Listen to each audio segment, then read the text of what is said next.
예수님을 믿는 사람은 성령님을 심령에 모시고 사는 사람입니다. 뿐만 아니라 성령님께 순종하며 사는 축복의 사람들이죠. 이와 같은 사람들을 성경은 믿음의 사람이라 이렇게 말합니다. 그래서 믿음의 사람은 성령님의 뜻을 생각하며 살아갑니다. 뿐만 아니라 믿음을 갖고 사는 사람들은 믿음의 언어를 사용하려고 하고 그런 믿음으로 인생을 살아갑니다. 그럼 믿음이 없는 사람들은 믿음이 있는 척하고 믿음이 있다고 말은 하지만 믿음의 삶을 살아가지 못하고 믿음의 언어를 사용하지 않습니다. 히브리서의 기자는 오늘 본문을 이렇게 시작합니다. 믿음은 바라는 것들의 실상이요 보이지 않는 것들의 증거니. 믿음은 바라는 것들이 실상이라고 말했습니다. 그럼 바라는 것들이 실상은 무엇을 말하는 걸까요? 우리가 품고 생각하고 소망하는 것이 현실로 나타났다는 것이라고 규정합니다. 다시 말하면 우리가 마음에 생각하고 소망하는 것이 현실에 이루어졌다고 하는 겁니다. 여러분, 이것은 심리학적인 것을 의미하는 게 아닙니다. 최면요법으로 자신감을 주어서 할 수 있도록 만들어 이룬 것을 말하는 게 아닙니다. 자신감을 갖게 하는 것, 그러한 치료를 말하는 게 아닙니다. 성령님 안에서 품고 있는 하나님에 대한 믿음에서 나오는 결과를 의미하는 겁니다. 그러니까 이것은 전적으로 하나님의 역사와 권능 안에서 이루어질 것이라는 이것이 믿음과의 관계성에 대한 설명인 겁니다. 그렇다면 그 증거는 어디서 찾아볼 수 있을까요? 우리 믿음의 조상들을 통해 찾아볼 수 있는 거죠. 그 믿음의 조상들이 말씀으로 천지를 창조하신 하나님을 강력하게 증명하고 증거하고 있죠. 그리고 우리에게 이렇게 그들이 말씀을 전하고 있어요. 믿음의 대상은 바로 하나님뿐이십니다. 그분 그걸 겪은 겁니다. 믿음으로 이룬 수많은 일들을 통해서 우리의 대상은 하나님밖에 없어요 라고 우리에게 전달해 주고 싶어 하는 거예요. 우리는 이 시대를 살아가면서 너무 복잡한 환경 때문에 그 믿음의 끄트머리조차 붙잡지 못할 때가 너무나 많습니다. 힘들고 어려울 때 믿음을 붙잡고 보니 내 손에 잡히지 않는다는 이야기를 들을 때가 많습니다. 기도가 안 된다는 이야기를 들을 때가 많아요. 여러분, 우리는 우리 삶의 전문가가 아닙니다. 우리 삶의 전문가에게 우리 삶을 맡기는 것이 가장 지혜로운 것입니다. 제가 어릴 때 동네마다 한 번씩 높다란 이 나무로 세워진 가건물 같은 건축이 이렇게 삼각형으로 세워지는 때가 있었습니다. 연세 많은 분들 그게 뭔지 아시는데 나무로 이렇게 세워놓고 거기 가운데 이 쇠봉을 이렇게 세웁니다. 그리고 그 쇠봉 가운데 커다란 전신주 같은 나무를 박아요. 그리고 거기에 커다란 쇠추가 그 쇠봉에 껴 있습니다. 쇠추 끝에 줄을 묶어서 위에 도르래를 해가지고 쭉 줄을 당겨서 그 줄 끝에 많은 인부들이 모여가지고 그 줄을 다 잡고 있습니다. 여러분, 옛날에 집안이 약하면, 지금은 건축을 할 때 집안이 약하면 기계로 콩콩콩콩콩 박지만 옛날에 그런 기술이 없으니까 그렇게 만들어 놓고 밑에 이 나무를 하나씩 그렇게 박았어요. 사람들이 전부 그 줄을 붙잡고 여기서 저기까지 전부 끌고 갑니다. 그 무거운 추 하나가 이만하거든요. 쇠로 된 게. 그걸 여러 명이 한 열댓 명이 그걸 끌고 갑니다. 그러면 이제 리더가 뭐라 소리를 지르죠. 놔! 그러거나 뭐라고 소리를 지르면 줄을 탁 놓으면 그 끌어올렸던 추가 떨어지면서 이 나무를 때려서 박는 겁니다. 그 땅 밑에까지 박으니까 몇 번을 왔다 갔다 해야 되겠어요. 그 하나 박는데. 요즘은 이 시멘트로 만든 전신줄 같은 걸 갖다 놓고 텅텅텅텅텅 금방 박습니다. 옛날에는 건물 하나 짓는 기초를 만들기 위해서 일주일 넘어 그 작업을 했습니다. 근데 이게 옛날에 볼거리가 없으니까 이 아무것도 없는 동네에 초가집들 기아집 조그만 거 있고 6.25 끝나고 뭐가 있어요? 없지? 그러니까 그 동네에 이 나무로 이게 세워지니까 사람들이 전부 구경을 나옵니다. 나와서 전부 그 주위에 모여 쭈그리고 앉아가지고 부채질하면서 여름에 다 거기서 넋두리하면서 이제 그 구경을 하는 겁니다. 그게 쭉 이제 잡아당기면 됐다 지금 논다 탁 놓으면 다 소리를 지르고 막 그게 재미인 거예요. 근데 이제 그러다가 놓을 때 같이 다 놓지 않고 조금 늦게 놓는 사람 이러면 그 줄에 끌려가고 막 배꼽 잡고 웃고 막 난리가 나는 겁니다. 참 그때는 놀 거리가 없어서 그러고도 모였어요. 동네 어른들하고 애들하고 다 모여서. 그럼 조금 있으면 여름에는 또 조금 있으면 아이스 깨끼 장사가 옵니다. 또 팔고 가고 재밌었어요. 그런데 제가 구경을 갔다가 그 어릴 때 아주 무서운 광경을 봤어요. 그 줄을 잡아당기다가 이렇게 묶어놓은 삼각형 틀이 넘어가기 시작을 하는 겁니다. 이게 사람들이 다 모여 있는데 그 높게 세워진 삼각형 틀이 넘어가기 시작을 했어요. 넘어가기 시작하니까 줄을 당기던 사람들이 지금 한참 당겨서 이 추가 이만큼 올라가 있는데 이 전체가 넘어가니까 그걸 몰려있던 사람 쪽으로 넘어가니까 막 초비상이 걸리잖아요. 그러니까 전부들이 이제 막 파랗게 질렸죠, 진짜.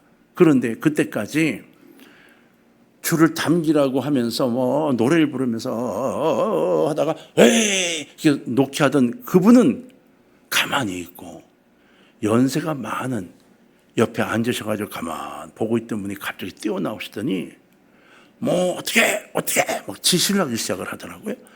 줄 당기고 줄 놓고 저쩌고. 저는 여러분 어릴 때 그 장면이 너무 아름다워 보였어요.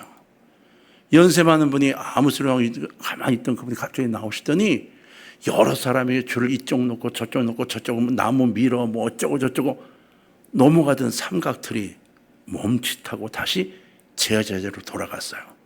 그리고 그 매달렸던 추도 내려오지 않고 그냥 있는 거예요. 진짜 다 넘어가는 줄 알았어요. 그래서 거기 몰려있던 아저씨들, 아주머니들 다 도망가느라고 피해가고 막 난리가 났어요. 제자리로 돌아오고 나니까 전부 박수치고 난리가 났어요. 그분은 그것을 하는 그 회사 사장님이신 거예요. 전문가인 거예요. 이걸 한두 번 해본 게 아닌 거예요. 이게 한두 번 넘어간 게 아닌 거예요. 넘어갔다 하면 큰일 나는 거죠. 사람들이 많이 다치게 되어 있는 환경이. 그것을 그런데 한눈에 보고 이쪽 힘을 주고 저쪽 힘을 빼고 그 균형을 맞추는 겁니다. 이야, 대단하잖아요.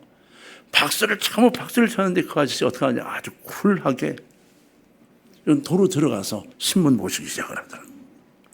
이 전문가인 거예요.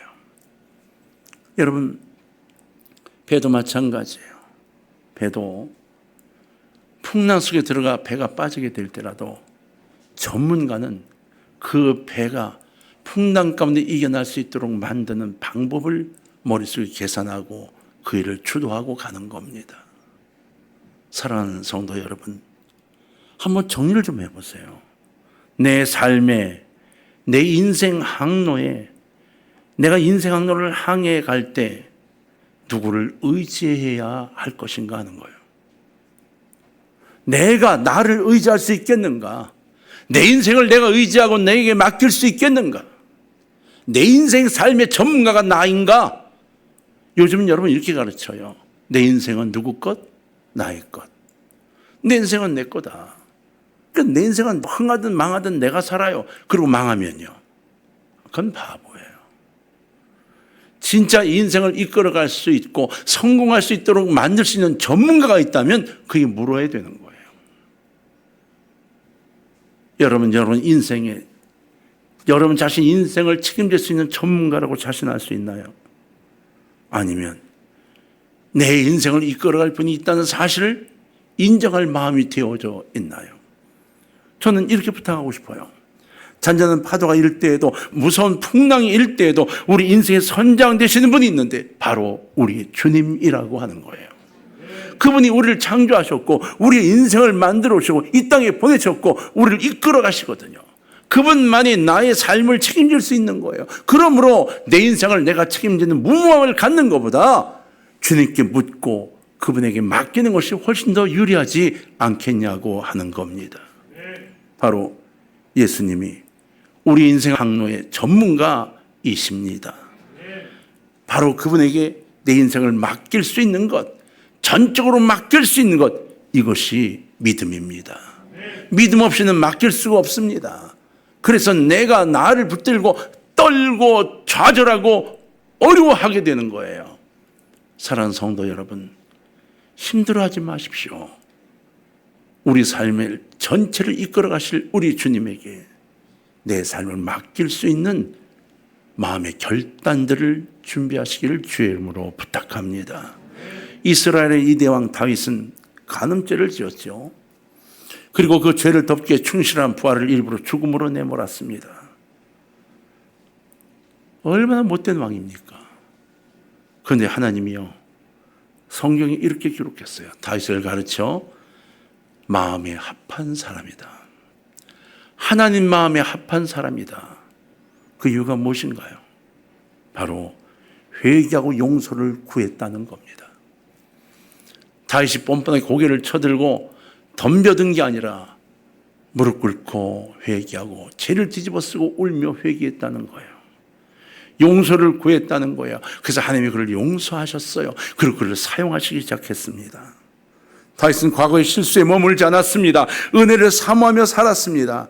다윗은 시편 23편 1절로 2절에 여호와는 나의 목자시니 내게 부족함이 없으리로다. 그가 나를 푸른 풀밭에 누이시며 쉴 만한 물가로 인도하신도다라고 고백했습니다. 하나님께서요, 자신의 인생을 인도하시는 분이라는 고백을 하고 있다는 거예요. 내 삶을 인도하시는 분이다. 여러분, 여러분의 삶 속에 이러한 고백이 있기를 주의 이름으로 부탁합니다. 이것은 가슴속이 우러나는 고백이어야 합니다. 여러분, 6절에서 그는 이 시편을 어떻게 마무리하는지 아세요? 내 평생의 선하심과 인자하심이 반드시 나를 따르리니 내가 여호와의 집에 영원히 살리로다 라고 고백하며 결론을 내렸습니다. 어느 한 시점을 나타낸 게 아닙니다.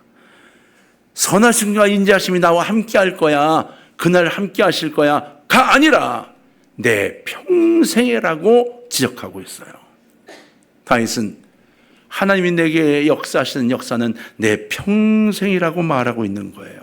내 평생 동안 하나님의 선하심과 인자하심을 기대하고 믿었다는 것에 주목하시기를 바랍니다. 이것이 믿음입니다. 믿음은 그분을 의지하되 순간순간 믿고 빠져나가는 게 아니라 전적으로 의지하고 매 순간 그분에게 맡기는 겁니다. 여러분, 이런다고 생각을 해보세요. 배가 고파가지고 이제 저녁을 기다리고 있습니다. 이제 아내가 그냥 밥을 막 하고 반찬 하느라고 막 그러고 있어요. 그러면 남편은 기다리고 있다가 맛있게 먹어주면 좋은데 주방에 들어와가지고 남편이 들여다보면서 뭐해?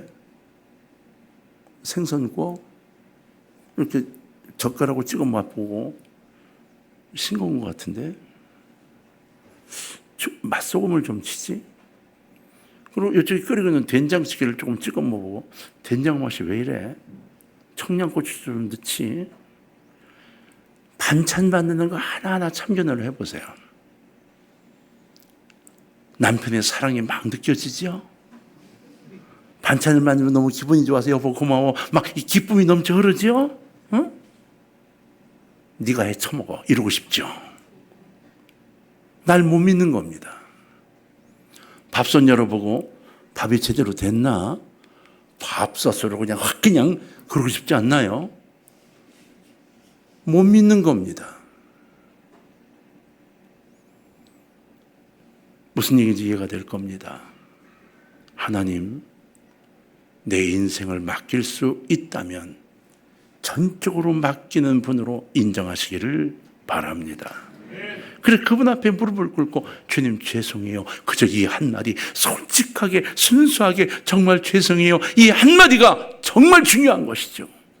주의 마음을 움직일 수 있는 유일한 무기입니다. 교만이요 아무 쓸데가 없습니다. 자존심이요 아무 쓸데 없습니다. 어린아이같이 그저 주님 죄송해요. 이 한마디 주님 듣고 싶어 하십니다.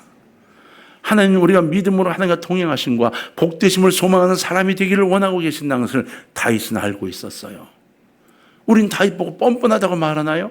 아니 그 다윗이 어떻게 그럴 수 있어? 그렇게 죄를 졌는데 말이지 하나님한테 말이야 평생에 선하시가 진짜 뻔뻔한 놈이네 그런가요? 아니에요. 다윗은 하나님이 자기를 얼마나 사랑하는지를 알고 있었어요.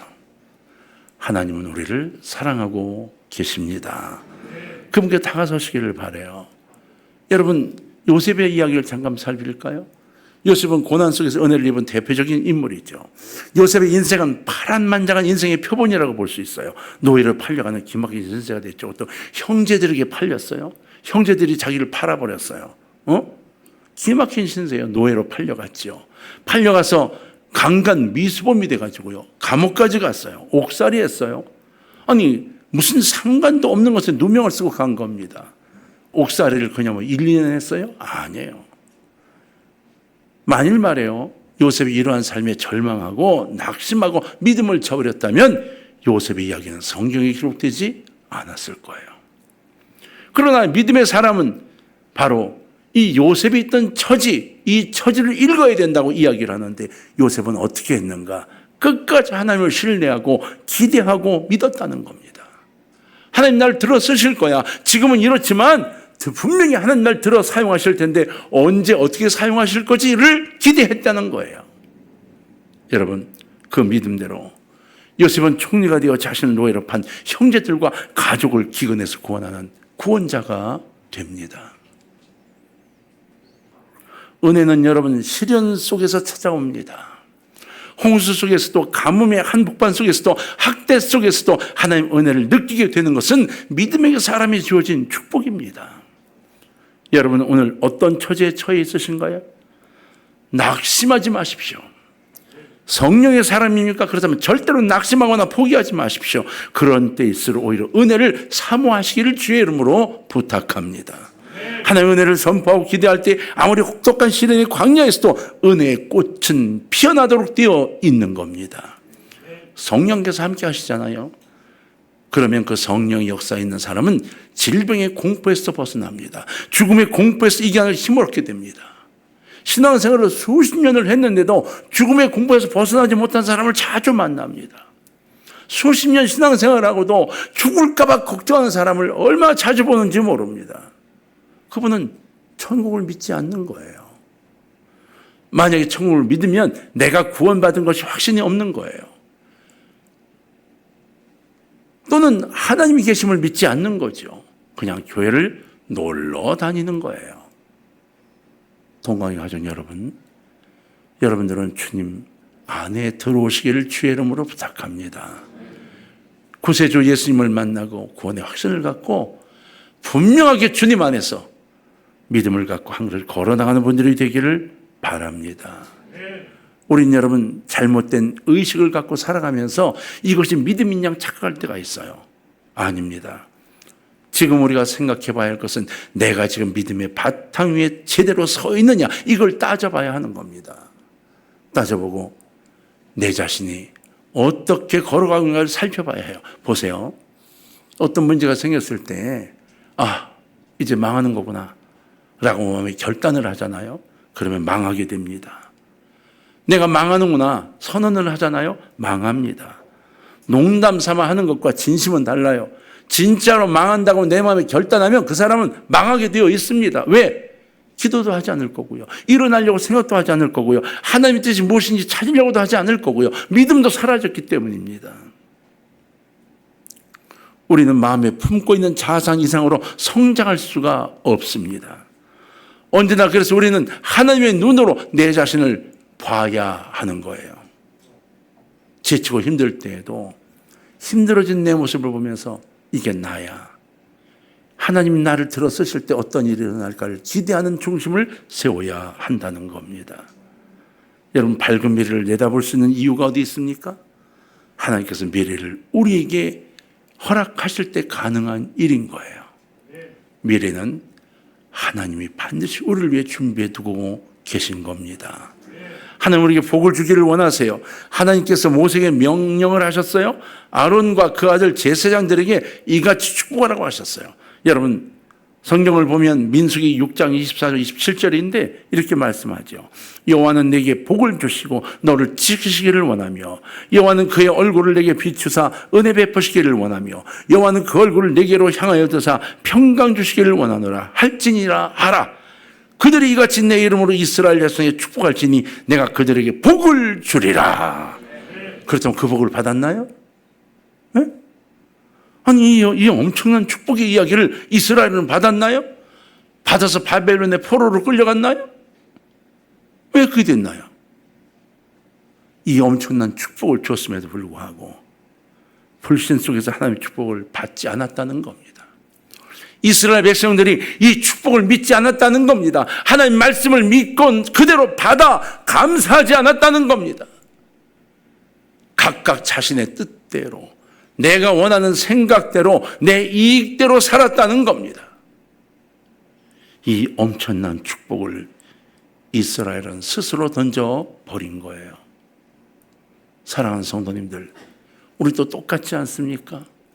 주의 말씀에 순종하지 않고 내가 생각하기 옳은 길로 행하고 있지 않나요?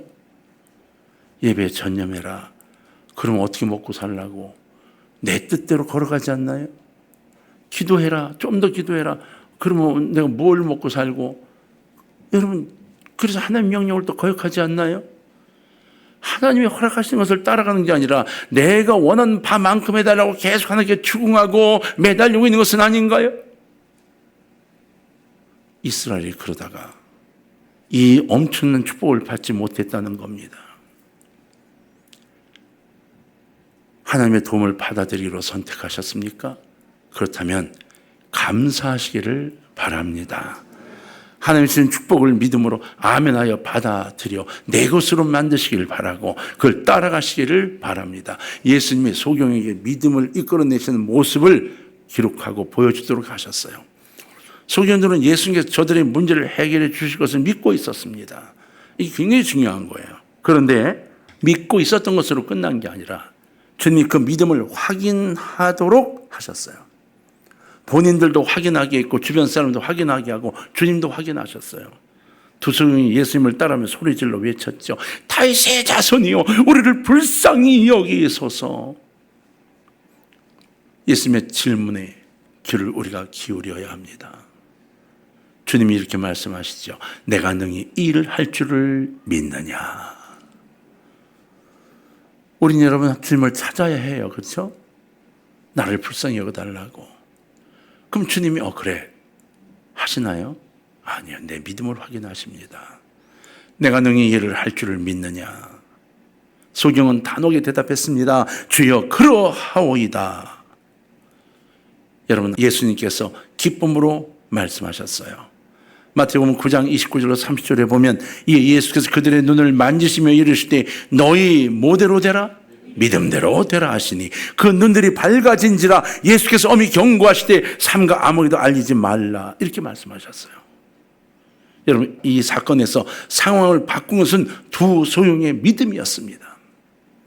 너희 믿음대로 되라. 이 말씀이 그들의 눈을 뜨게 하였습니다. 자, 이제 우리도 예수님의 질문에 귀를 기울여야 합니다.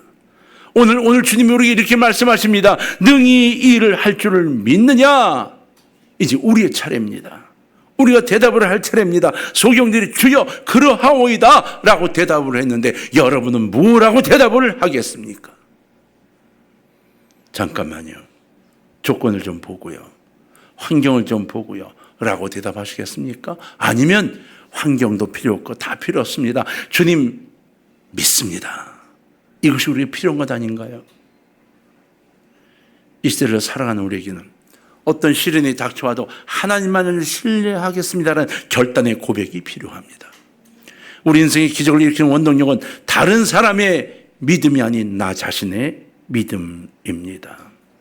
사랑하는 성도님들, 믿음으로 사는 사람은 성령께서 동행하시고 우리의 삶을 이끌어가시는 놀라운 기적을 체험하게 하십니다. 바로 이 시간 온전한 믿음의 소유를 결단하는 여러분이 되시기를 주의 이름으로 부탁을 드립니다. 가끔 이렇게 저에게 말씀하는 분들을 만나요. 목사님, 더 이상 희망을 품고 싶지 않습니다. 지금 제 인생은 고통, 상처 투성이었어요. 더는 제게 좋은 일이 일어날리라 기대할 수가 없습니다. 그래서 차라리 실망을 적게 하려고 꿈도 갖지 않으려고 합니다. 이렇게 말하는 사람을 자주 만납니다. 그래요? 아닙니다. 하나님이 바라시는 태도는 이러한 태도가 아니라 더 큰 것을 기대하고 기도하며 믿으려는 사람입니다. 어떤 사건을 접하고 어떤 광고를 들을 때 안 돼 라고 포기하는 사람과 기회가 될 수 있어 라는 사람의 차이는 하늘과 땅입니다. 여러분, 히브리서 11장 6절 다 같이 한번 읽겠습니다. 시작.